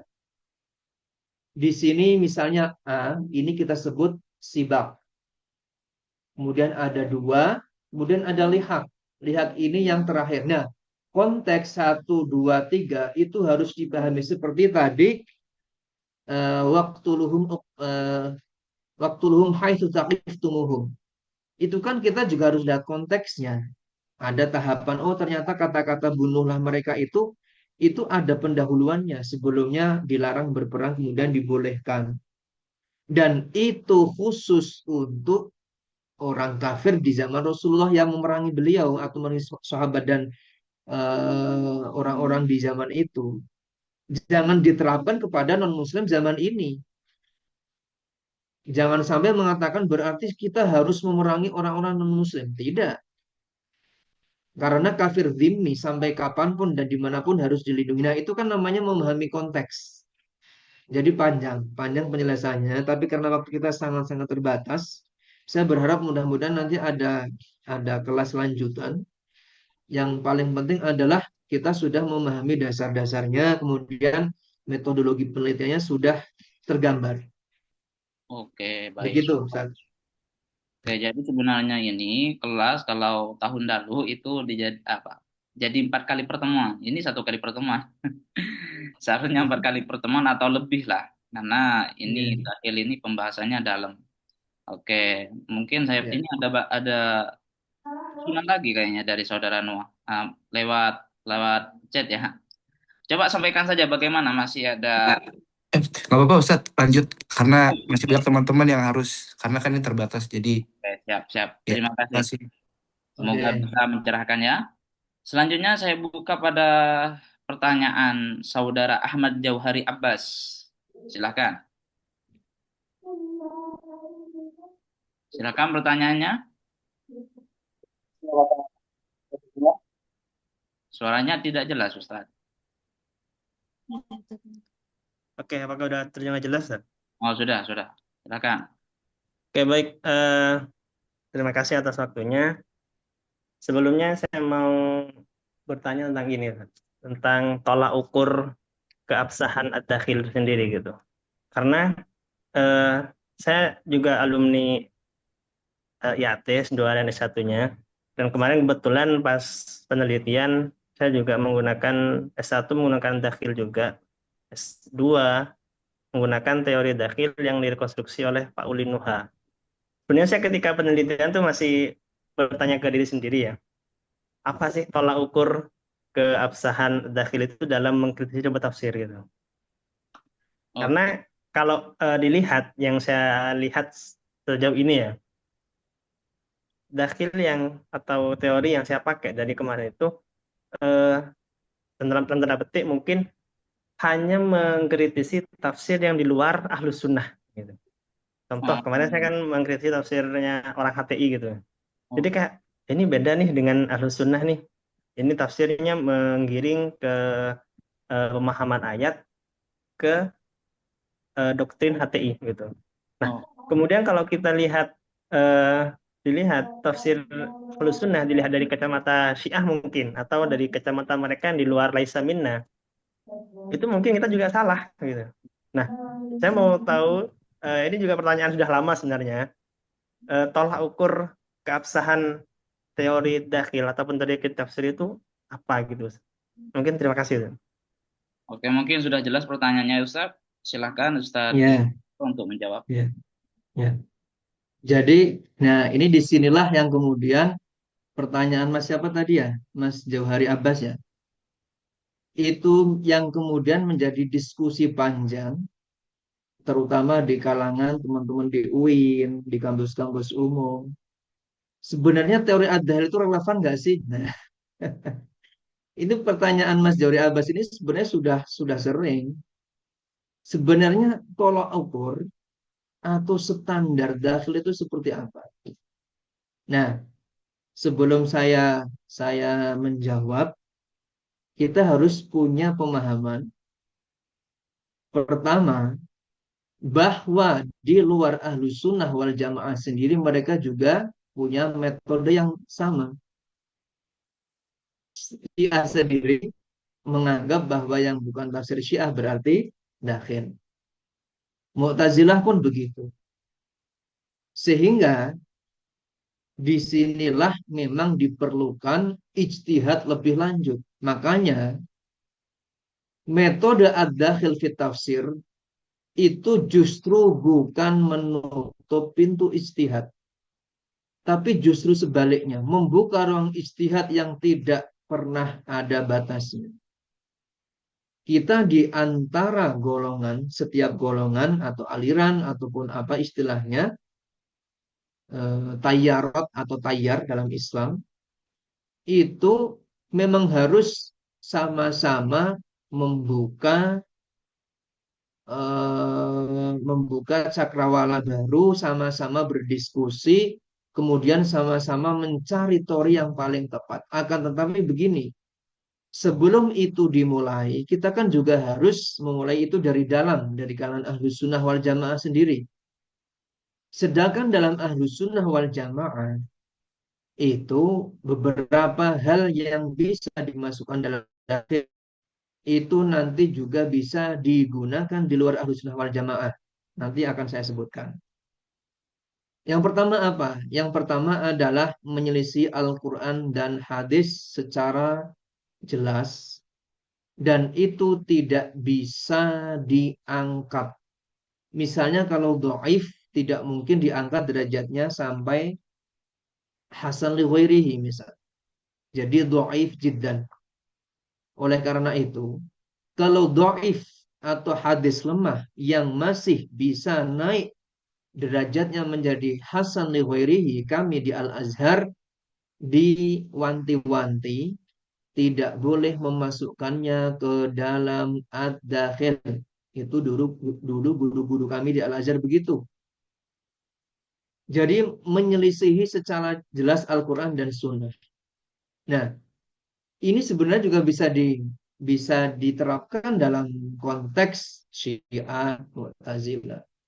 Meskipun itu tadi fanatisme buta itu yang akhirnya menjadikan apa? Ad-dakhil. Kalau standar menyelisih Al-Quran dan Sunnah itu saya kira di semua aliran atau tayyar itu samalah. Segala sesuatu yang menyelisih Al-Quran dan Sunnah berarti dimasukkan ke dalam infiltrasi. Kemudian yang paling penting lagi menyelisih logika dan akal sehat. Sampai di belahan bumi manapun. Baik itu ahlu sunnah wal jamaah, syiah, mu'tazilah memiliki kaidah ini. Karena Al-Quran tidak mungkin bertentang dengan sehat. Ustadz gimana dong? Itu ada ayat-ayat yang kelihatannya saling bertentangan dan menyelisih logika. Itu ada jalan penyelesaiannya. Bahkan di Al-Itqan disebutkan dalam permasalahan yuhimul ikhtilaf wa tanaqud. Alfat yuhimul ikhtilaf wa tanaqud. Lafat-lafat yang kelihatannya rancu yang menjadikan orang itu salah paham, dikiranya itu saling bertentangan dan kontradiksi. Terus hal-hal yang kelihatannya tidak logis. Yang tidak logis itu penafsirannya, bukan Al-Qur'annya. Oleh karena itu kita masukkan ke dakhil. Contohnya dalam tafsir di surat Saba itu dikatakan Nabi Sulaiman itu jatuh cinta pada Bilqis atau kadang disebutnya Balqis, kedua-duanya boleh. Bilqis atau Balqis sama saja. Tapi bukan ya Allah sayangi Bilqis ya. Itu mah lagu yang viral kemarin. Nah, itu Bilqis dikatakan kelihatan betisnya tetapi berbulu.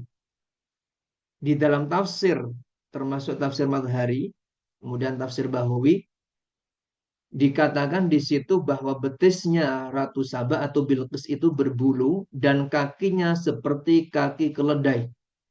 Karena dikatakan bahwa Bilqis ini keturunannya jin dan manusia. Jadi orang tuanya itu blasteran antara jin dan manusia. Kemudian Nabi Sulaiman yang awalnya jatuh cinta pada wajahnya yang cantik, tetapi ketika melihat kakinya Bilqis yang penuh dengan bulu, seperti binatang, akhirnya tidak lagi jatuh cinta. Ini ditafsir begitu disebutkan. Nanti kalau ada yang butuh lafadznya atau ibarahnya boleh uh, WA saya berikan. Kemudian kalangan jin itu menawarkan kepada Nabi Sulaiman untuk membuat Musa. Musa itu keroan, jilet kalau zaman sekarang. Supaya bulu yang ada di kaki Bilqis itu bisa dibersihkan. Itu betul. Kemudian akhirnya karena Nabi Sulaiman punya banyak pasukan termasuk jin, termasuk hewan. Akhirnya mereka membuat Musa atau silet atau jilet lah zaman sekarang untuk membersihkan bulu kaki Bilqis. Akhirnya apa? Setelah itu dikatakan di situ Nabi Sulaiman jatuh cinta lagi pada Bilqis yang kemudian dijadikan istrinya. Coba lihat. Ini kalau dibaca oleh non-muslim atau orientalis, mereka akan mengatakan Al-Quran tidak logis. Padahal yang tidak logis bukan Al-Qurannya, tapi tafsirnya. Oleh karena itu, kita masukkan ke dalam tafsir. Karena dalam dakhil maksudnya. Oleh karena itu, di antara tujuan dakhil yaitu juga untuk membantah syubhat-syubhat. Tujuan penelitian ad-dakhil fit tafsir untuk membahas syubhat haulal Quran dari orientalis, dari orang-orang liberal, mohon maaf, dan lain sebagainya. Kemudian selain itu, bisa dikatakan ad-dakhil ketika misalnya menyelisih fakta sejarah. Tadi sudah saya singgung.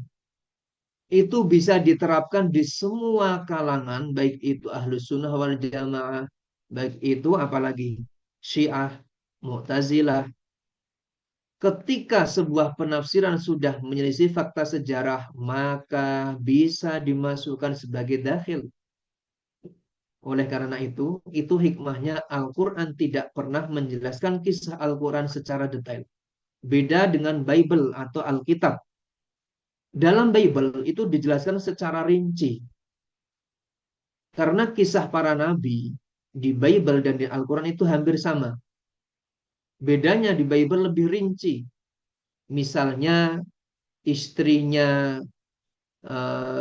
istrinya Nabi Sulaiman siapa, kemudian anaknya Nabi Sulaiman siapa, itu semuanya ada nama-namanya. Misalnya yang Barsheba, itu sering sekali di Bible. Ada Barsheba, ada Maryam Magdalena, kemudian ada Yehezkiel, kemudian ada lagi Yosua atau Joshua. Itu semuanya dijelaskan secara detail, termasuk Ashabul Kahfi.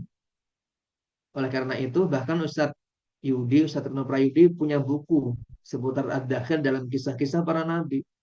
Itu karena memang rata-rata mufasir menakal atau mengambil dari Bible. Nah, kemudian selain itu, eh, setelah fakta sejarah, kemudian mantik, kemudian juga menyelisih usul lughah, menyelisih kaidah bahasa. Karena kaidah bahasa ini bisa diterapkan di semua hal di ahlu sunnah wal jamaah. Karena lughah ini adalah kesepakatan ahli bahasa. Bahkan dalam bahasa Indonesia sendiri, kita tahu yang disebut dengan buku itu apa. Tidak mungkin buku artinya kambing. Yang disebut dengan pisau itu apa? Tidak mungkin pisau artinya cangkul. Oleh karena itu ada majma' buhus lughah atau majma' lughah, atau dalam bahasa Indonesia ada badan bahasa. Bahkan ejaan yang disempurnakan itu menjadi ejaan bahasa Indonesia atau EBI. Dalam bahasa Indonesia terus-menerus berkembang. Termasuk mohon maaf kata-kata yang sumpah serapah, yang tadinya bahasa Madura, bahasa Jawa, bahasa Sunda, itu nanti lambat laun ketika sudah disepakati bisa masuk ke dalam KBBI. Begitu juga dalam bahasa Arab. Belum lagi nanti masuk kaidah bahasanya, nahwu sorofnya, balaghahnya. Itu. Itu ya Mas, siapa tadi Mas Jauhari Abbas. Itu paling tidak yang bisa disepakati di semua kalangan. Dan terakhir kita tidak menutup diri dengan metodologi baru. Ustadz, bagaimana dengan teori hermeneutika? Sekarang ada hermeneutika Al-Quran, hermeneutika hadis. Saya pribadi sebagai seorang yang pernah belajar di Al-Azhar atau Azhari, selama itu, menurut guru-guru kami, selama itu tidak menyelisihi prinsip-prinsip dasar dalam Al-Quran dan Sunnah, boleh. Tetapi kalau sudah bertentangan atau kontradiksi, maka kita tolak. Nah, itu untuk mengetahui itu bertentangan atau tidak, itu kan membutuhkan ijtihad, membutuhkan penelitian yang berkelanjutan. Oleh karena itu, metode ad-dakhil itu justru membuka ruang untuk beristihad, dalam tanda kutip. Membuka ruang untuk terus meneliti secara objektif. Kita sebagai umat muslim tidak boleh bersifat menutup diri. Kita harus open-minded terhadap semua hal. Terhadap turos oke, terhadap ilmu modern juga oke. Selama itu oke untuk diterima. Ada standar-standar yang kita terapkan. Tapi sekarang kebalikannya. Orang-orang, sebagian teman-teman di UIN, mohon maaf saya katakan, secara turus saja, mohon maaf, belum paham. Bahkan untuk pembahasan asbabun nuzul saja itu banyak sekali nasih dan mangsuh. Tetapi sebagian teman-teman, saya sekali lagi mengatakan sebagian, tidak semuanya, itu hanya mengetahui kerak-keraknya atau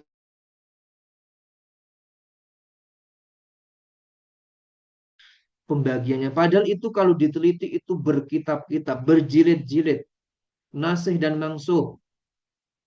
Yang dimaksud nasih mangsuh itu apa? Nasih mangsuh dari segi lafadz, dari segi kiroat, dari segi hukum, itu bahkan bisa sampai berjilid-jilid kitab.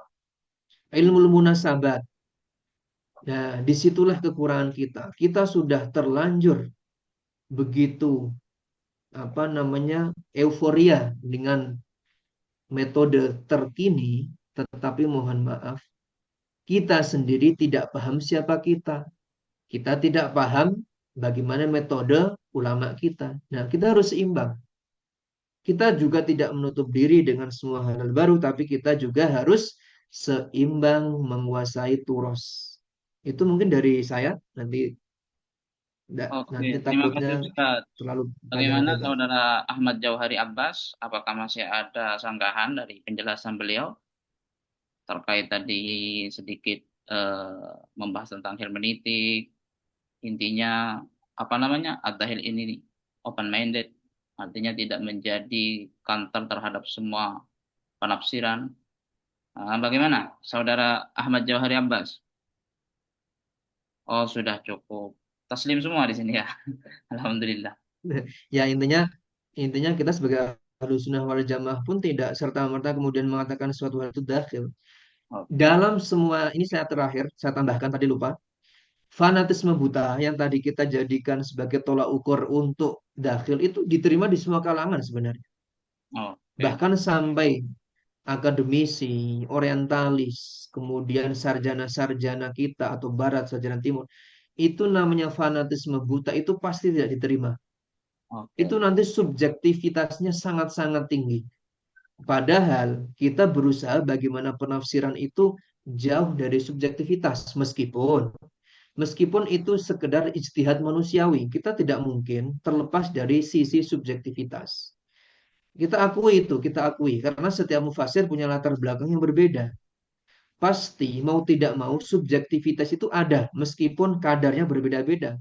1%, 2%, 5%, ada yang mungkin kalau fanatik 80%. Nah, jadi kita Oh, itu betul-betul berusaha menjadi seorang akademisi yang objektif. Kita tidak pernah mengkultuskan mufasir kita, tapi kita juga tidak pernah meninggalkan mereka.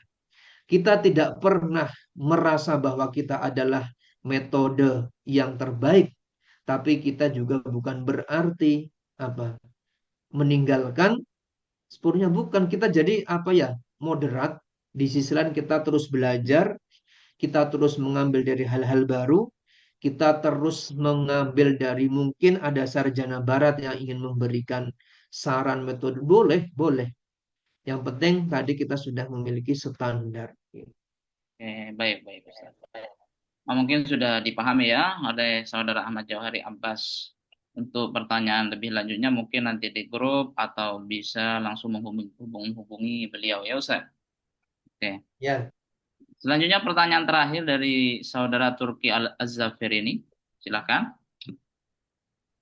Baik, terima kasih atas kesempatan yang diberikan Ustaz.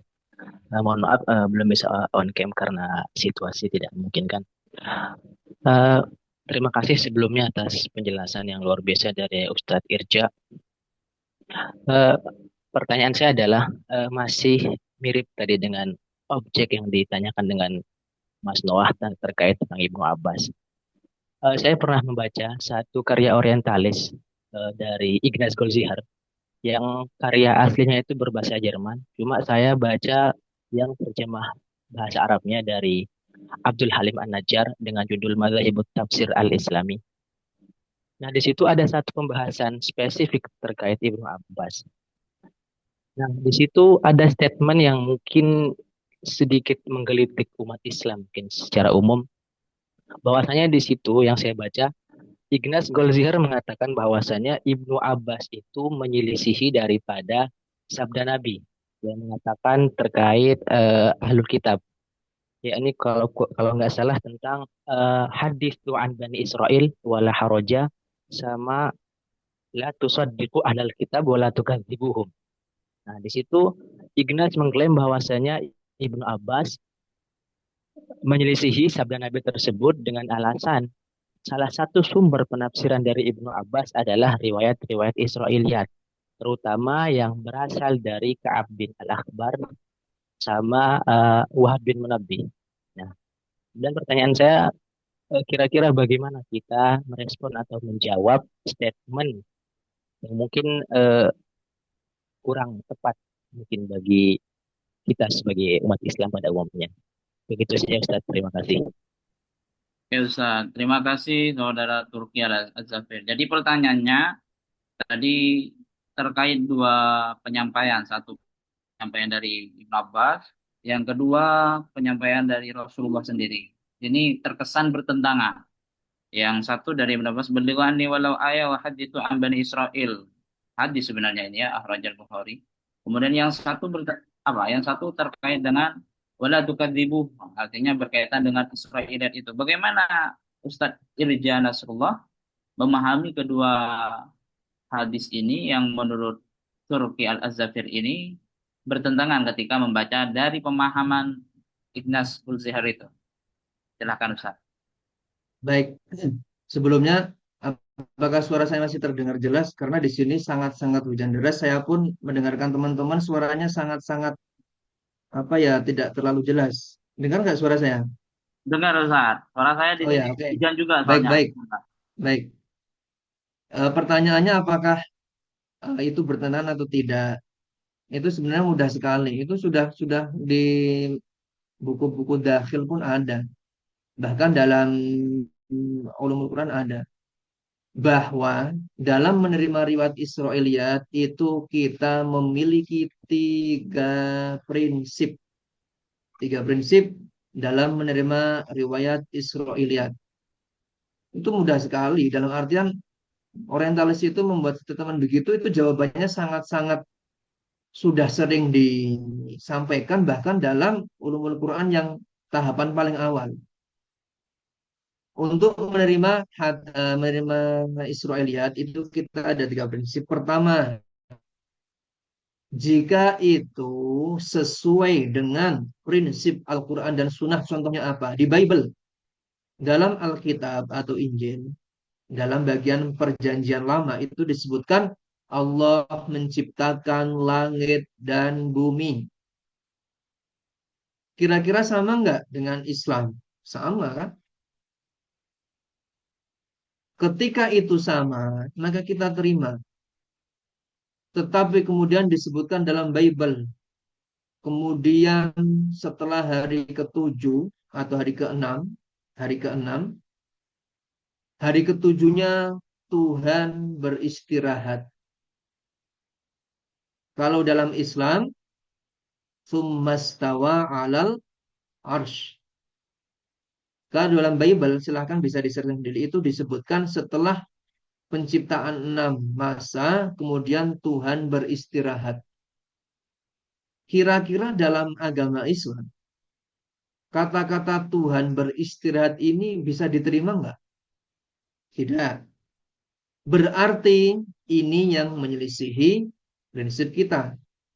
Pertama, jika tidak menyelisih diterima, seperti dikatakan bahwa Allah menciptakan langit dan bumi atau alam semesta dalam 6 masa, itu sama. Baru kemudian jika tidak sesuai dengan Islam, contohnya dikatakan Allah beristirahat, kita tolak. Yang ketiga, wakuf. Segala sesuatu yang tidak dijelaskan secara eksplisit dalam Al-Quran, dan itu disebutkan dalam hadis, maka kita la tusaddiquhu wa la tukadzibuhu. Itu maksudnya di situ. Jangan percaya tapi juga jangan didustakan. Kenapa? Karena bisa jadi itu benar, tapi kemudian kalau kita dustakan nggak boleh. Bisa jadi itu salah, kalau kita percayai juga nggak boleh. Makanya la tusaddiquhu la tukadzibuhu.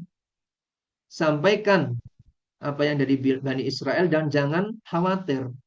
Boleh-boleh saja. Kenapa? Karena ada sebagian riwayat Israiliyat ini itu juga sama dengan yang disampaikan Al-Quran. Termasuk tadi saya katakan kisah-kisah para nabi. Meskipun kalau yang menyelisihi kita masukkan ke dakhil. Kalau yang tidak maka kita terima. Nah, kenapa mufassir zaman dahulu itu sangat senang, bukan sangat senang, sangat euforia untuk menafsirkan kisah para nabi dengan detail, karena memang di dalam kitab-kitab agama kita tidak dijelaskan detail, sedangkan di Bible itu banyak rinciannya, sehingga namanya mufasir itu kan berusaha mencari tafsirannya apa sih, siapa anaknya, siapa Barsheba, siapa sebenarnya istrinya Nabi Musa, siapa sebenarnya istrinya Nabi Sulaiman. Akhirnya ada sebagian sahabat yang kemudian eh, awalnya Yahudi, kemudian masuk Islam. Masuk Islam, dari situlah kemudian dijadikan rujukan dalam penafsiran. Itu begitu. Tadi kelihatannya di chat ada apa namanya? Iya, Ada pertanyaan bagus. Barusan muncul di notifikasi. mungkin susulan dari saudara Noah ini. Waktu sudah 16.15. Ya, nanti akhir di 30 lah paling mentoknya ya Ustaz, 16.30.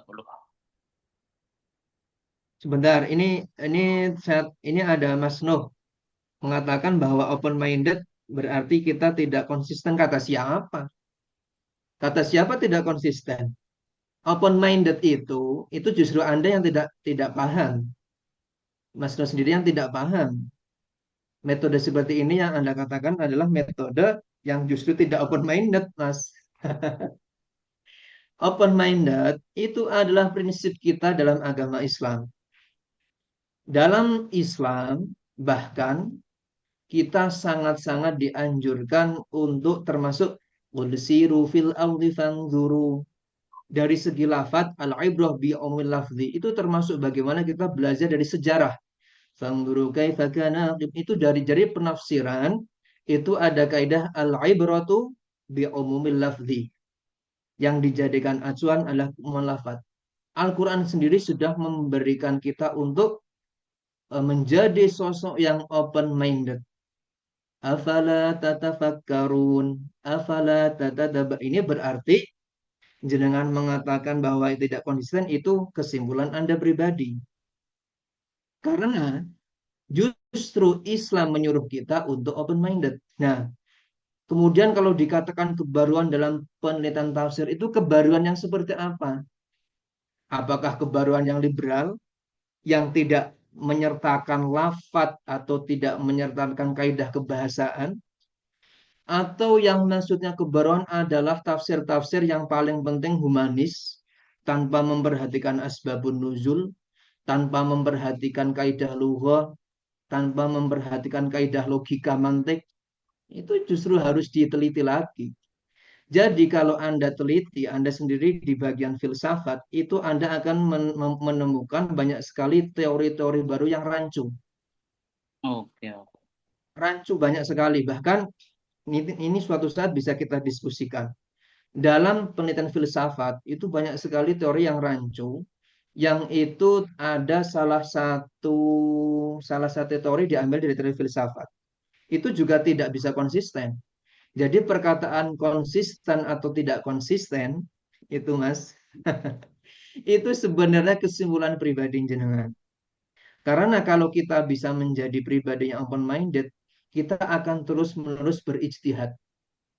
Tapi jangan sampai kemudian menggadaikan iman kita, kan begitu. Kecuali kalau kita siap menggadaikan iman. Berarti Al-Quran seperti perkataan sebagian orang atau sebagian sarjana produk budaya bahwa kemanusiaan Al-Quran itu dari Rasulullah dan sudah tidak wahyu. Itu kan beda lagi. Nah, dari situlah kemudian yang paling penting tafsir itu adalah gerbong. Kita mau mengikuti gerbong yang mana? Silahkan.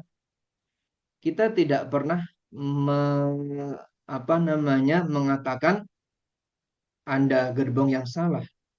Kecuali jika memang salah sesuai dengan kaidah tadi. Selama itu di gerbong yang masih ada ruang untuk berijtihad, masih ada ruang untuk terus meneliti, okay, it's fine, boleh saja. Bahkan saya sendiri di Al-Azhar itu ada salah satu dosen saya dan termasuk guru Ustadz Prayudi, Syekh Salim Abu Asi. Dulu kami diajar khususnya ketika semester S2, semester 2 saat Tamhidi 2, itu beliau sangat update penelitian terkini. Dan beliau sudah menjawab di kitab-kitab beliau, silahkan dibaca.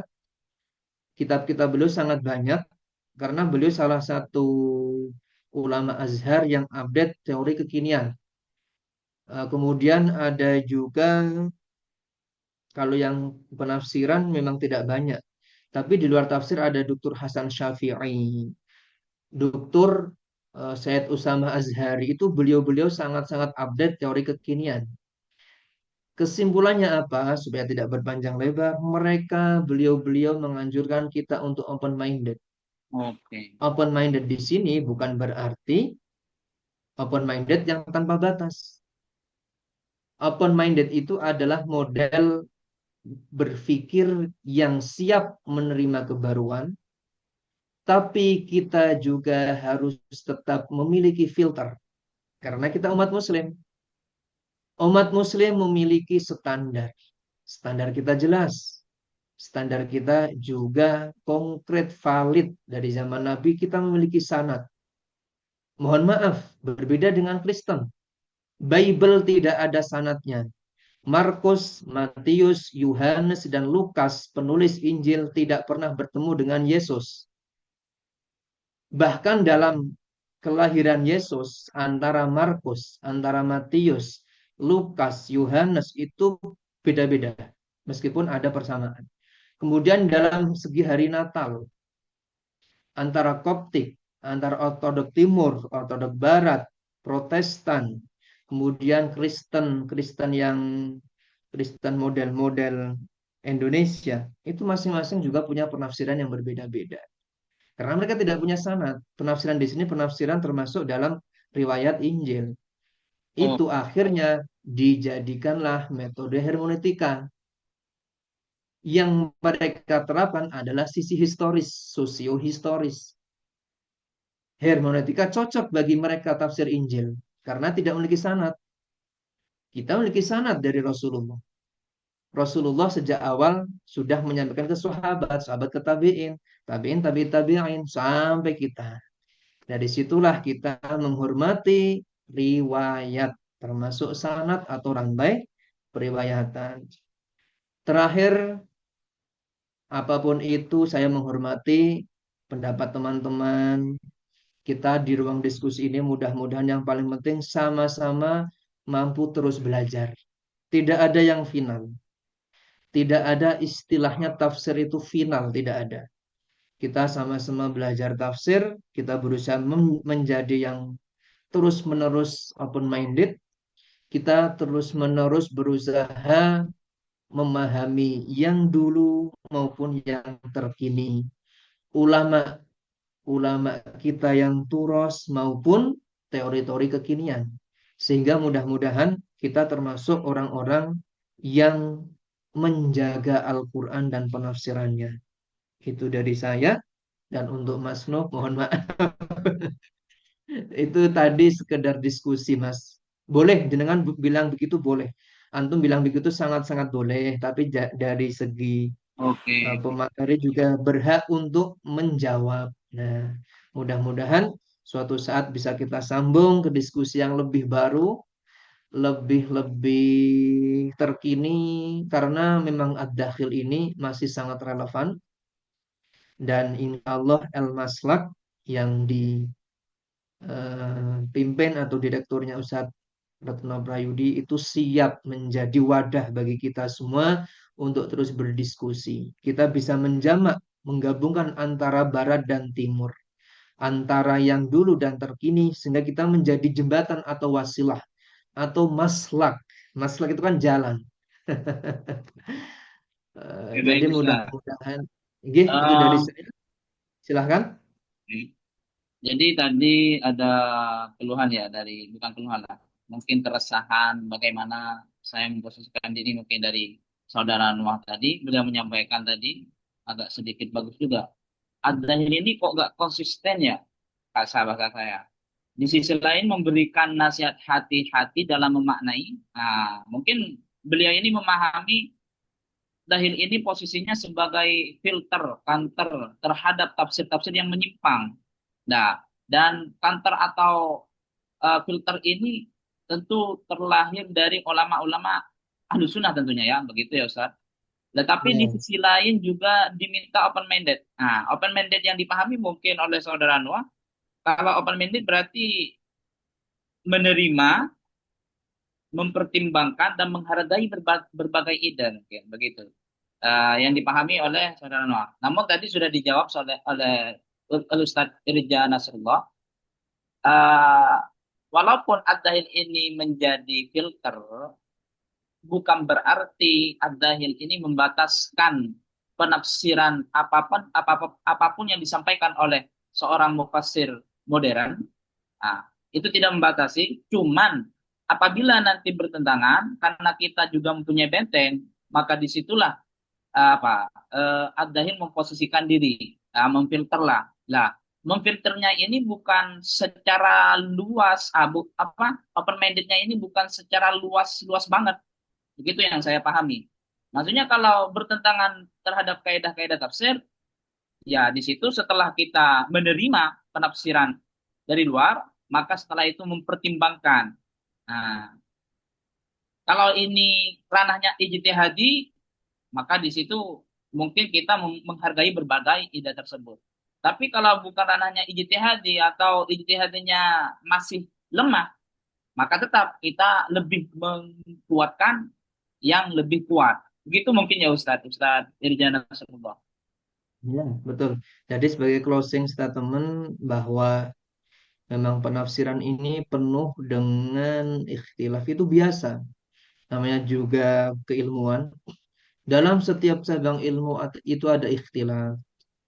Akan tetapi ikhtilaf itu ada dua. Ikhtilaf tanawwu' dan ikhtilaf tadad. Maksudnya apa? Ikhtilaf tanawwu' itu ikhtilaf yang masih bisa dikolaborasikan. Ikhtilaf yang masih bisa didiskusikan. Insya Allah dalam ranah penafsiran itu banyak ikhtilaf ini. Dan ikhtilaf tadad adalah ikhtilaf yang sudah sama sekali tidak bisa dikumpulkan. Ibarat siang dan malam. Siang dan malam tidak mungkin bisa disatukan, kan begitu.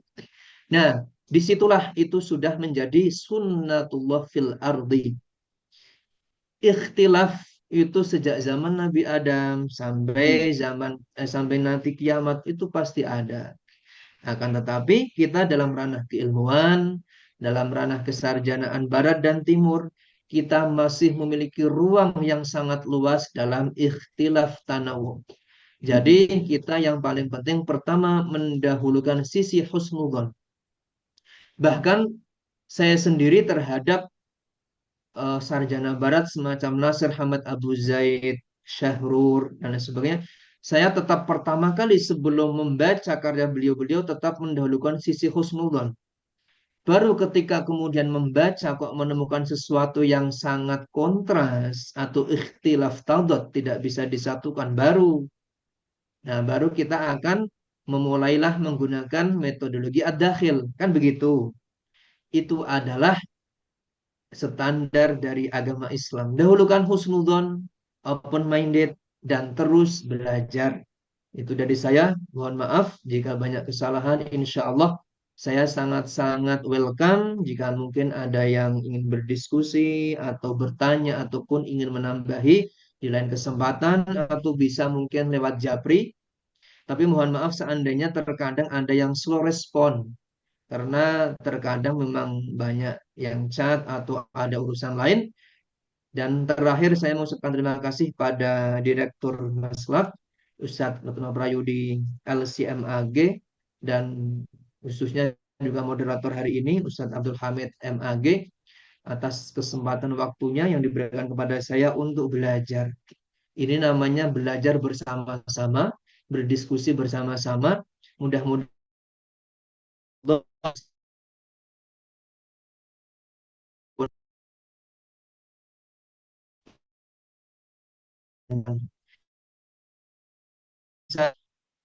khususnya kepada Ustadz Abdul Hamid sebagai moderator.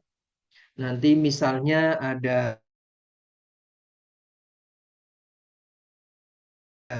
baik itu di WA atau di tempat yang lain. Dan bagi teman-teman yang mampu menjawab, silahkan langsung diskusi. Dan ya, Waalaikumsalam Waalaikumsalam warahmatullahi warahmatullahi wabarakatuh. Terima kasih pada Ustadz Irjan Nasrullah atas penjelasan yang sangat gemblangnya tersebut. Semoga menjadi ilmu yang bermanfaat bagi kita semua. Dan terima kasih juga pada semua peserta yang sudah hadir pada seminar webinar kali ini. Mohon maaf di sini hujan ya kalau tidak jelas. Oke, untuk karena waktunya sudah sampai 16.30, saya sebagai moderator Mohon maaf apabila ada kekeliruan, kesalahan dari awal hingga akhir. Semoga semuanya sehat-sehat di bulan Ramadan kali ini. Amin, amin ya robbal alamin dan seterusnya tentunya. Oke, Amin. sebelum kita tutup, mungkin sesi apa foto bareng. Dibuka semua kameranya, open foto bareng. Ayo teman-teman. Yang belum rapi dirapikan. Oke. Senyum ya, siap-siap ya. 1, 2, 3.